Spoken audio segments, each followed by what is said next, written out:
The heartbreaking choice I made at my mother's funeral.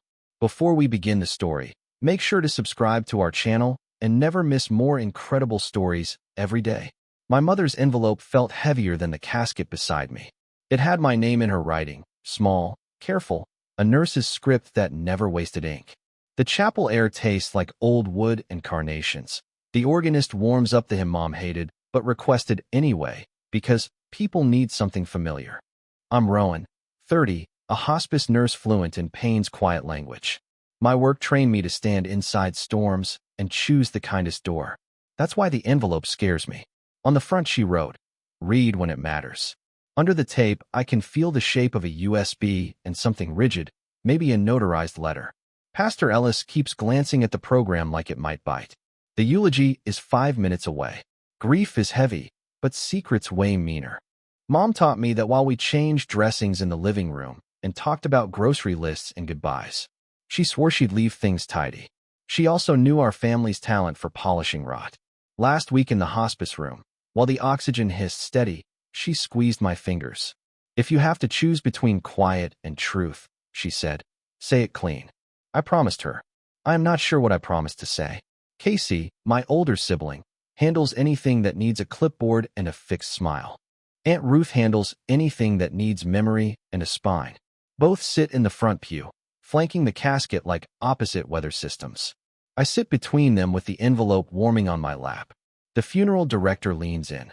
"Do you want the supplemental instruction read before the committal?" "Supplemental what?" His eyes skate to my lap. Somewhere behind me, a stranger slips into the last row and lowers his head.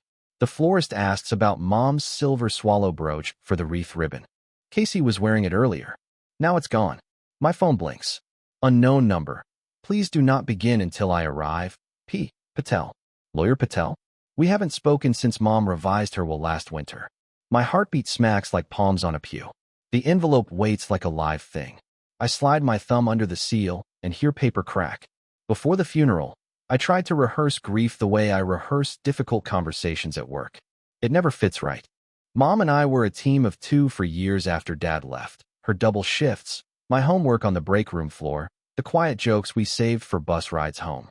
She called me her slow heart because I kept time when life sped up. Casey learned early how to talk over people and get signatures. We needed both skills. By the time Miriam, Mom, got her diagnosis, we were living in a rhythm of small kindnesses. Warm socks in the dryer, cut peaches in the fridge, a path clear of cords. Extended family appeared with casseroles and opinions. "Hospice is giving up," Uncle Neil announced, chewing loudly. Aunt Ruth sent him outside to scrape snow from the steps and whispered, "Your mother believes in mercy, not miracles." At the hospital, a volunteer chaplain left a list of psalms. Mom circled one and wrote a note. If Pastor Ellis Box at Honesty read this. She had started tidying the past like it was a drawer, bank statements labeled by month, a flash drive with donations in her tidy capitals, 3 pictures turned face down in the shoebox. I asked why. She said, "One thing isn't clean. I waited too long." The fresh wound came last night, after the viewing. Casey stood beside the coffee urn and said to our cousin, "Rowan means well, but isn't practical. Hospitals make them sentimental."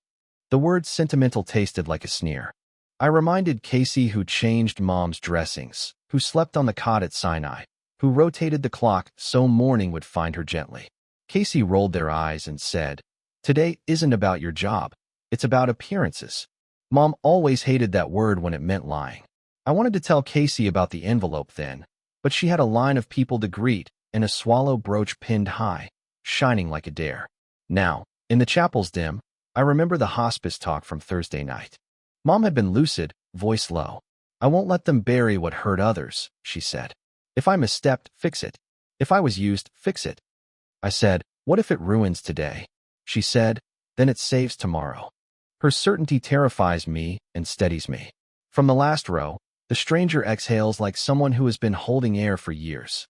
The first red flags arrive wearing politeness. The funeral director clears his throat and asks if we'd like to adjust the seating to accommodate a special guest. Casey has already moved Aunt Ruth to the second pew, citing optics, and placed Uncle Neil squarely up front like a sobriety trophy.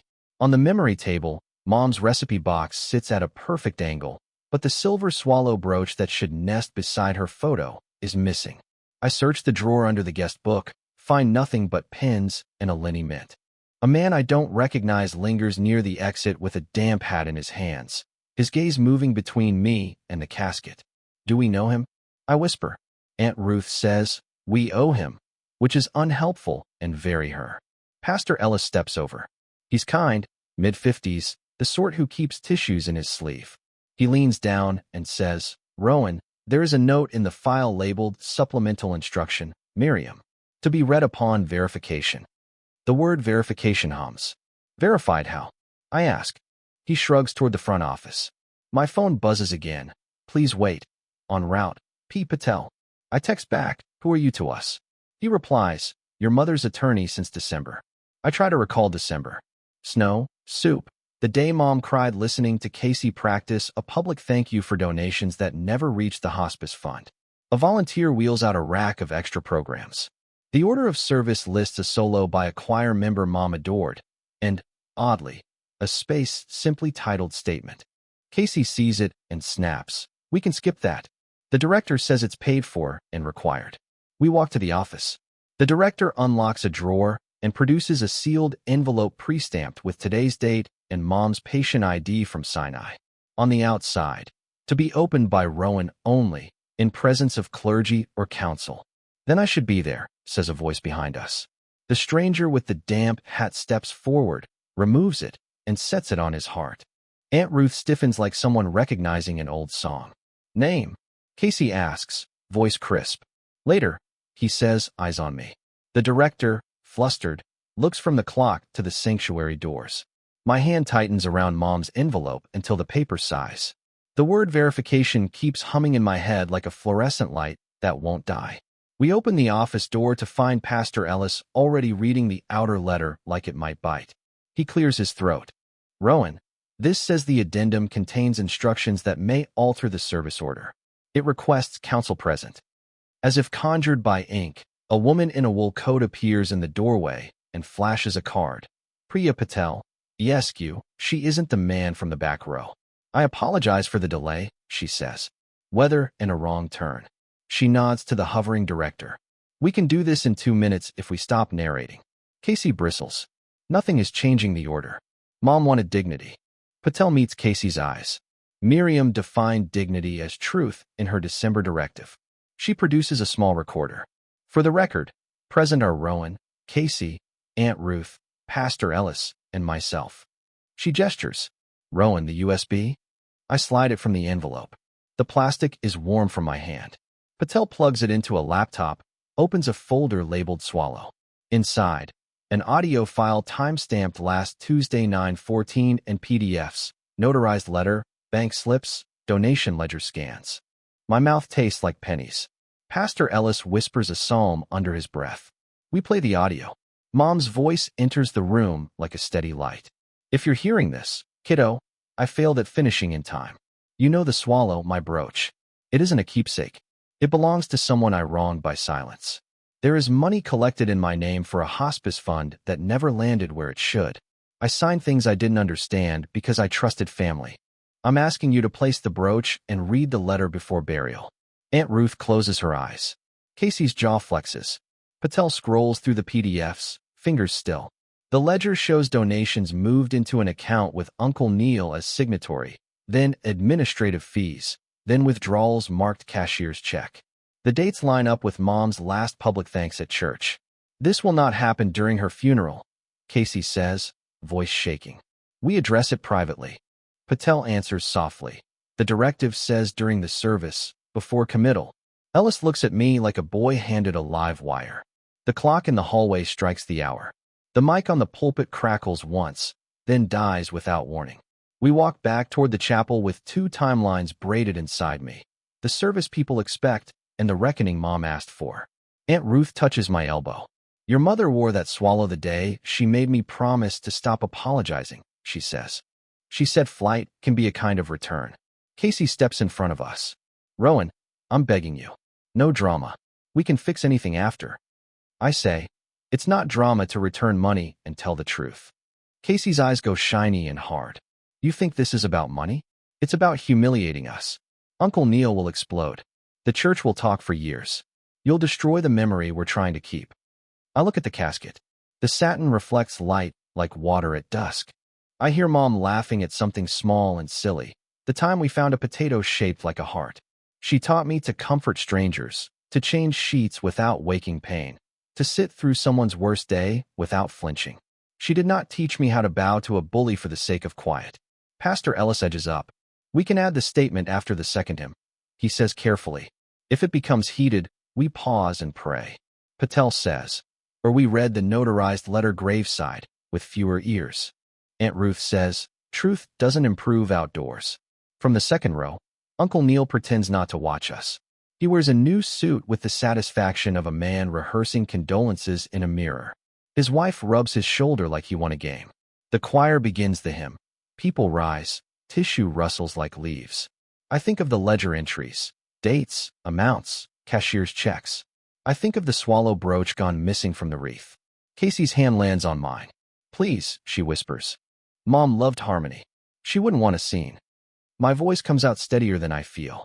Mom wanted repair, not theater. Beside us, the stranger with the hat sits straight-backed, eyes shut, lips moving. The hymn gathers the room into one obedient breath. Patel meets my eyes, question plain. Aunt Ruth folds her program and sets it like a seal. I picture December, snow at Patel's office, Mom reading every line before signing, Casey in the hall juggling donor texts. Pastor Ellis taps the mic. It sputters and then stays dead.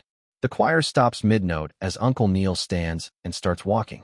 The hymn falters as Uncle Neil advances, but my mind sprints backward to this morning, to the smell of bleach and lilies in our apartment, to the way grief makes you notice corners. I was hunting for the good black scarf when my knuckles brushed something taped beneath Mom's dresser. The tape crackled. A tiny brass key dropped into my palm, old and nicked, the kind that belonged to jewelry boxes and bank drawers. Under a stack of folded scarves sat a thumb drive and a pill bottle, a post-it wrapped around it. If the swallow goes missing, use this. I didn't open it then. I was late and afraid of learning anything irreversible before I had to be public. Instead, I slid the bottle into my coat and told myself I'd be ready after the viewing. Now, in the chapel, the memory lands like a second heartbeat. The stranger with the hat keeps his eyes closed, maybe praying, maybe remembering my mother from before I knew her. Pastor Ellis gestures discreetly toward the lectern. The mic still refuses to resurrect. We can speak from the aisle, he whispers. We have voices. Casey steps into my path, fingers trembling around a folded program. Rowan, they say, we cannot do this like a courtroom. Aunt Ruth's gaze slices the air. Courtrooms are for punishing, she says. Funerals are for truth. Patel stands just behind her, laptop tucked to her chest, like a shield or a mirror. I reach into my coat and feel the pill bottle. The morning key warms my palm. Mom's voice from the first USB still rings. It belongs to someone I wronged by silence. I realize the swallow brooch isn't just decoration. It is a breadcrumb left for an audience. If the brooch is missing, someone has already tried to prevent a reckoning. I glance at Uncle Neil. His smile is the careful kind people wear over gas leaks. We'll move to the eulogy, he announces brightly. No unscheduled remarks. Casey gives me a small, desperate shake of the head. I pocket the bottle, step past them, and set my hand on the casket as if it were a door. I inhale until my ribs hurt, and, for the first time today, I speak. I have an instruction from my mother, and it matters now.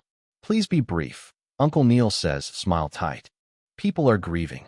The choir remains standing, caught mid-transition, sheet music trembling like leaves. I face the room and speak as I do with families at 3 a.m.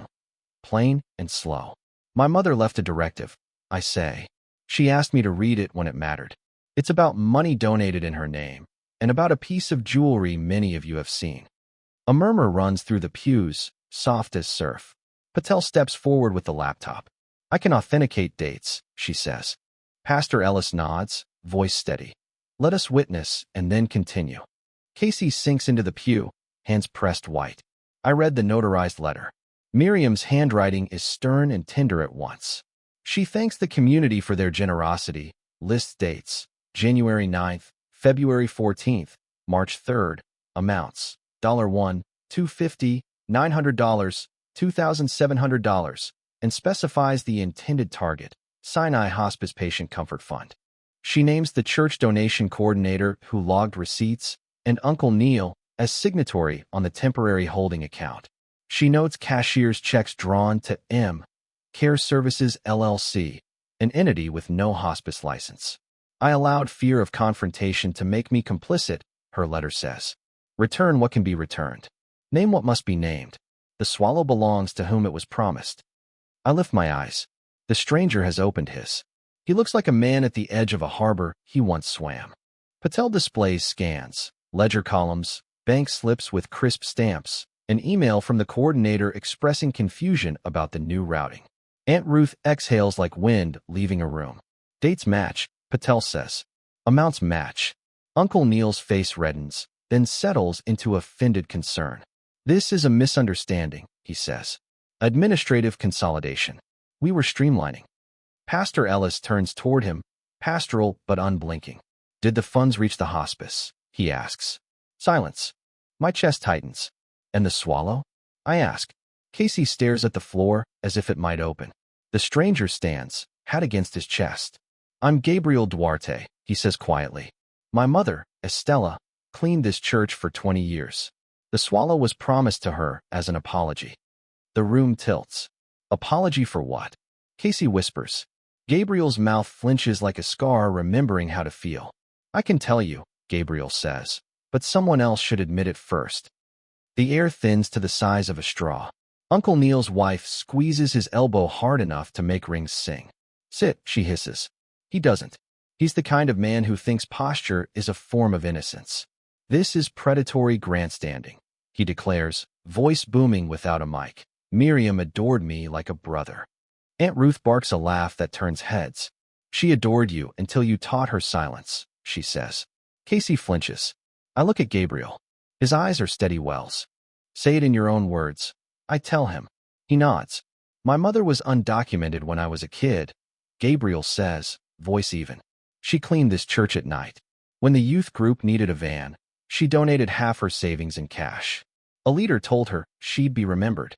Instead, that leader cornered her in the supply closet and called it handling temptation. She told me when I was grown.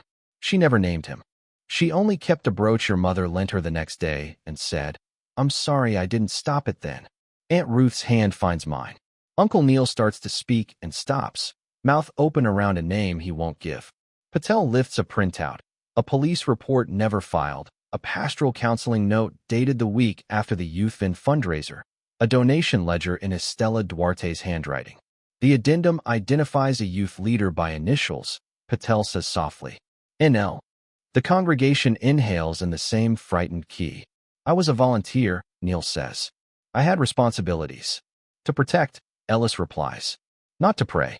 Neil's color fades to the color of old pews. And the money? I press. Where did it go? He blinks. Into expansion, he mutters. Then expenses. Patel shows a bank record with cashier's checks signed by Neil, deposited into M. Care Services LLC, registered agent, his wife.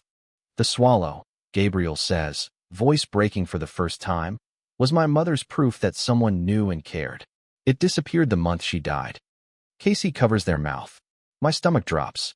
The last photo of Mom wearing that brooch is from the donor banquet in March, the same week as a $2,700 withdrawal. What did you do with it? I ask. Neil lifts his chin, chooses the ugliest hill. I corrected a mistake, he says. Appearance matters. The word appearance snaps like cheap glass. I'm going to read Mom's last line, I say, and then we're going to act. My mother's last line is both blessing and blueprint. If you cannot place the swallow on the person I wronged, place it on the truth, and let the truth fly. I look at Gabriel, then at the empty spot on the wreath ribbon where the brooch should be. Casey whispers, I saw it this morning. Not quite to me, not quite to anyone. Their voice trembles. I moved it to the office because I thought it was too flashy, and then it was gone. Uncle Neil studies the hymn board as if it might offer absolution. Aunt Ruth folds her arms, jaw set like an anchor dropped. I outline a plan in the aisle, voice steady the way training, and 100 midnight vigils made it steady. First, record acknowledgement that funds were misdirected, I say. Second, freeze any remaining accounts via counsel. Third, return what can be returned to Sinai immediately. Fourth, publicly acknowledge the promise to Estela Duarte and designate the brooch to her son or to the story itself. Pastor Ellis nods, swallowing hard. We can do that, he says. Patel adds, I will call the bank and file a notice of potential fraud. We will need signed statements. Casey looks up at me with eyes I recognize from childhood, the ones that asked if lightning could hit the same place twice. If we do this now, they whisper, we can't take it back. That's the point, I say. Mom wanted a wedge hammered where we always place a rug. The congregation waits, grief and curiosity braided into a tense rope. Uncle Neil mutters, you'll regret humiliating family for theater. Aunt Ruth turns toward him, calm as a winter field. Theater ends when the curtain falls, she says. Conscience doesn't. I take the recorder from Patel and speak the words Mom asked me to speak. I, Rowan, acting under Miriam's directive, request that these funds be returned and this wrongdoing named. Ellis prays briefly, not for comfort, but for courage. Then he nods at me. Eulogy, he says. Tell the story right, Rowan. I step toward the lectern out of habit, forgetting the mic is dead. The sound tech signals helplessly. Gabriel, hat still in his hands, offers, I can bring the portable speaker from my truck. Casey whispers, or we wait for graveside, fewer ears. I think of the phrase Mom underlined, before burial. I choose now. I say, because burying truth doesn't make it decompose. The controlling relative always finds the narrowest hallway. On my way to the lectern, Neil blocks me by the flowers, breath sweet with mints, words hot. You're about to slander me in front of donors, he says. Think about your job. People talk. They'll say you're unstable. That grief made you reckless. Casey hovers, torn. Please, Rowan. They whisper, he's right about one thing. This will follow you.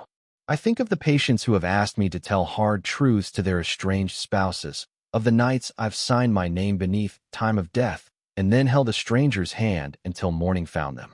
Reckless isn't telling the truth. Reckless is letting lies drive. Neil's smile tries a softer tactic. Your mother loved my guidance, he says.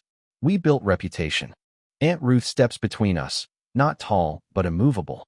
Miriam loved you like a storm cloud loves a roof, she says. Necessary to be named so people can get inside.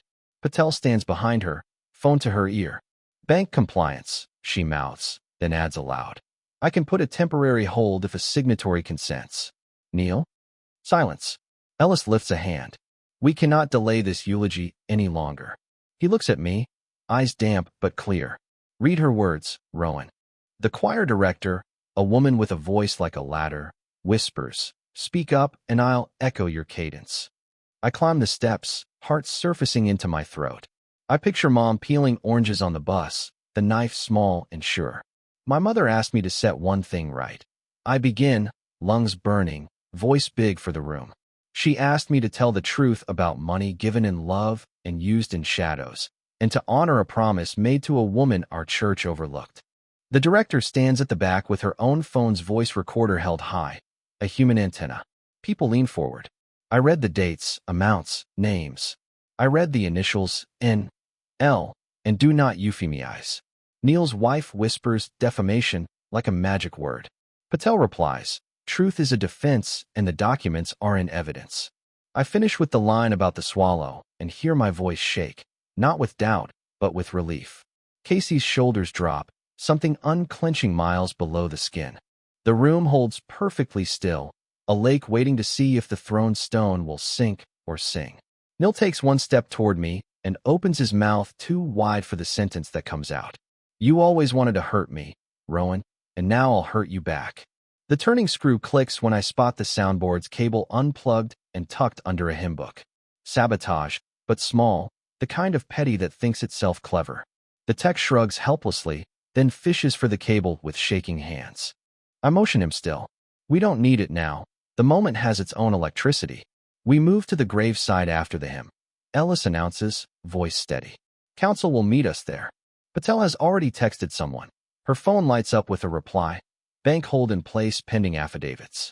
She raises a thumb without looking away from Neil.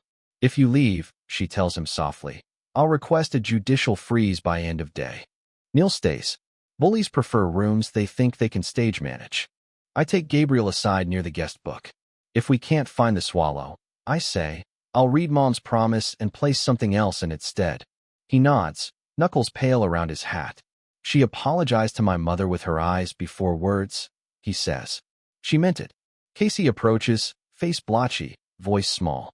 I saw the brooch in the office, they whisper. I set it in the top drawer when the florist asked for it off the wreath. When I went back, it was gone. Aunt Ruth looks at Neil's wife, who looks at no one. We'll handle it, Ruth says. We've handled worse.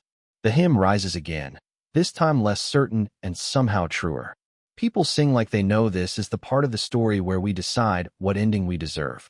At the side door, pallbearers gather, waiting for Ellis's cue. The stranger, Gabriel, stands beside me, and I realize how young he looks to be carrying this much history. You don't owe us composure, I tell him. He nods, eyes wet. My mother taught me that forgiveness without truth feels like counterfeit money. The line fits Mom's handwriting. Patel clears her throat. Graveside, she says. I'll bring copies. If the brooch appears, we'll place it there. Her stare schemes over Neil's pocket, where something metal glints in the seam. We step into the pale afternoon, wind lifting the edges of programs, sky a low ceiling. At the hearse, Ellis prays brief and brave. We walk the hill with boots sinking, the ground still soft from last week's thaw. Casey falls into step with me and whispers, if we do this, we don't come back from it. I answer without looking away from the rectangle of earth. Some doors are worth burning after we pass through them. The graveside circle gathers, smaller and sharper, like a lens focused to heat. The portable speaker hums to life in Gabriel's hands, and Patel angles her laptop screen so wind won't glare it out. First, acknowledgement, she says, as if reading minutes. Neil Lawson has been named in a notarized directive and corroborating documents as the party who misdirected funds. Reversal is in motion. Neil's wife scoffs. You'll be sued, she says. By whom? Aunt Ruth asks. Decency. We could laugh if not for the hole in the ground. Ellis lifts the psalm Mom circled. He reads about clean hearts and right spirits, voice low and fierce. I take the small satin pouch Patel offers. Inside is a substitute, a silver charm in the shape of a feather from Mom's bracelet. If the swallow can't be found, I say, we place truth instead. I hold the charm over the casket and speak to the air that still smells faintly like Mom's citrus lotion. Miriam asked me to say her silence harmed people she loved and people she should have loved sooner. She asked me to return what was stolen and name what was done. Gabriel's mouth trembles. Casey inhales a sob and releases it like an apology. Neil breaks then, not into contrition but into calculation. Fine, he says. Take the money. Keep the trinket. But you won't smear me. Patel's gaze flicks to his suit pocket. Then empty your pockets, she says. For a heartbeat, no one breathes. Neil blusters, then reaches slowly into his inner jacket. Metal flashes. He pulls out the swallow brooch, pin still bent from where it was ripped off the wreath. The audacity, the stupidity, feels unreal in the gray light. Casey makes a strangled sound. Aunt Ruth moves before I do. Hand out. Give it to me, she says, voice iron. He hesitates, then drops it into her palm with a petulant little clink. Gabriel steps close enough that Neil has to see him, truly see him. For my mother, Gabriel says, and for every kitchen she scrubbed while you counted. I take the brooch, feel its familiar weight, the way Mom's body warmed the metal over years. I pin it to the fabric covering the casket, right above her heart. Ellis bows his head. Patel hits play on the portable speaker. Mom's voice rises into the wind like a swallow that finally found a current. If you hear me now, know I am not afraid anymore. Consequences arrive without flowers.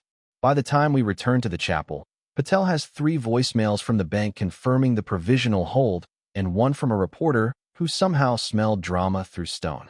Social media already hums, patient and vicious. The church board requests a meeting that becomes a reckoning. Neil steps down, temporarily, which is what men say when they believe apology is a hallway they can jog down and come back through another door. The police liaison returns Patel's call with practiced boredom that disappears when she hears the phrases notarized directive and cashier's checks. She schedules an interview.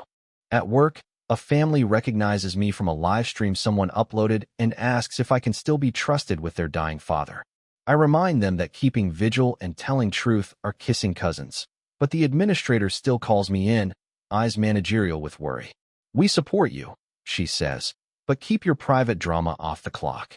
I nod and take the late shift anyway, because this is where mercy lives. Casey avoids my texts for a day, then shows up at my apartment with a bag of oranges and apologies disassembled into pieces. "I was scared," they say. I still am.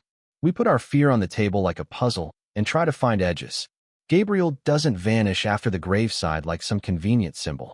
He calls Patel and asks practical questions about restitution.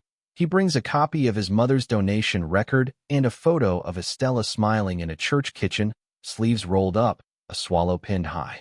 He and I meet at a diner with very good pie. "Your mother could have told the truth years ago," he says, not cruel, just true. "She waited." I nod. "I wish she hadn't," I say. "I wish I'd asked better questions sooner." He taps the photo. "She asked you now," he says. "You answered." The church whispers like a field of tall grass. Some people thank me with wet eyes and quick hugs. Others look through me as if grief made me transparent. Neil's wife posts a vague paragraph about betrayal, suffering, and wolves in caregiver clothing. My phone lights up with cousins and near strangers and 3 death threats that feel more bored than dangerous. I file screenshots anyway. At night, I dream the swallow is a compass that only points toward rooms I don't want to enter. Then the board invites me to the podium Sunday to offer clarity to the congregation, and I see the trap glint. I decline the podium and choose a schedule. Therapy Tuesdays at 4 p.m. with a woman who hands me clean tissues and harder questions. Wednesdays, a standing call with Patel to track restitution, amounts returned, receipts issued, letters mailed to donors with apologies that name the harm and refuse euphemism. Thursdays, coffee with Aunt Ruth, where we practice saying our family's history without flinching. Fridays, a walk past Sinai's hospice wing with a stop in the gift shop to place a little cash in the comfort fund jar like a ritual of repair. Sundays, a pew near the back where I can stand when it's time and sit when talking would only be noise. Casey asks for terms like we're drafting a treaty, which is new for us and good. Boundaries in writing. I say, and we do it. No speaking to reporters. No more fundraising under family names. No private mediation with Neil. No pretending at dinners that the lightning didn't split the house. We tell the smaller cousins the truth with fewer adjectives. We plan a memorial scholarship in Estella's name for home health aides at Sinai. Gabriel designs the brochure. "Not in my mother's memory," he says, "but in her ongoing story." I like the way he thinks. He brings the swallow to the print shop so the emboss can echo its curve. Ellis visits and confesses he almost stopped me that first day.